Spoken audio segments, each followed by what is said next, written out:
Hey guys, Rebecca here. So today I wanted to talk to you about gatekeeping. So gatekeeping is essentially when there's some sort of arbitrary set of requirements in order to be accepted into a specific community. It can be pretty rampant in the fitness community, whether you are gatekeeping yourself or being gatekept by other people, or you are actually the one doing the gatekeeping. So some examples of this would be like, you're not a real yogi, or you don't do real yoga if you do yoga classes at the gym and not at a studio. Does it matter? No. What matters is that you're doing the yoga, that it's part of your life, it's part of your routine. It doesn't matter where you're getting it. There are fantastic teachers at the gym. Usually, when somebody teaches at a gym fitness class, they need to be super adaptable. They need to be able to work with all populations of all ages and all abilities. And they need to make sure that they're really keeping their own personal stuff out of the gym class. On the contrast, at a studio can tend to attract people who are really into that lifestyle. They may already have a certain mindset. They may already have a certain level of fitness. You might not see as much of a diversity in the age and the ability in a studio class as you might see in a gym class. And again, these are just very general. You can easily get diversity in age and ability in a studio class, just like you can get homogeny in a gym class. In my experience as someone who's done both, I do always like how a gym class has to be a little bit more adaptable to a lot of different people with a lot of different backgrounds. Another example of gatekeeping is something that I did to myself for years. So I have been running probably since the 7th grade. And for years and years and years, I never considered myself a runner.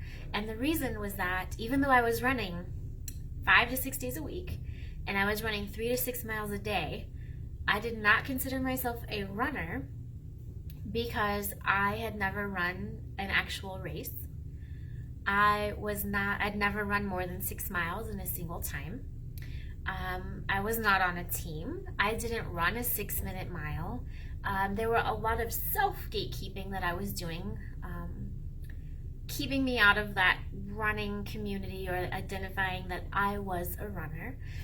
In reality, no matter if you run a mile a week, you run a mile once every couple days, you can run a 10-minute, 12-minute mile.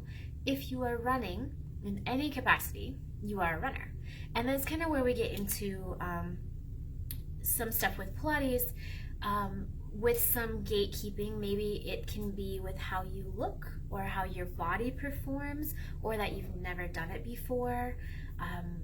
We can also get into gatekeeping with different styles, like maybe if you do classical, you aren't really doing Pilates because you're not experiencing the full throttle of Pilates, right? The full realm.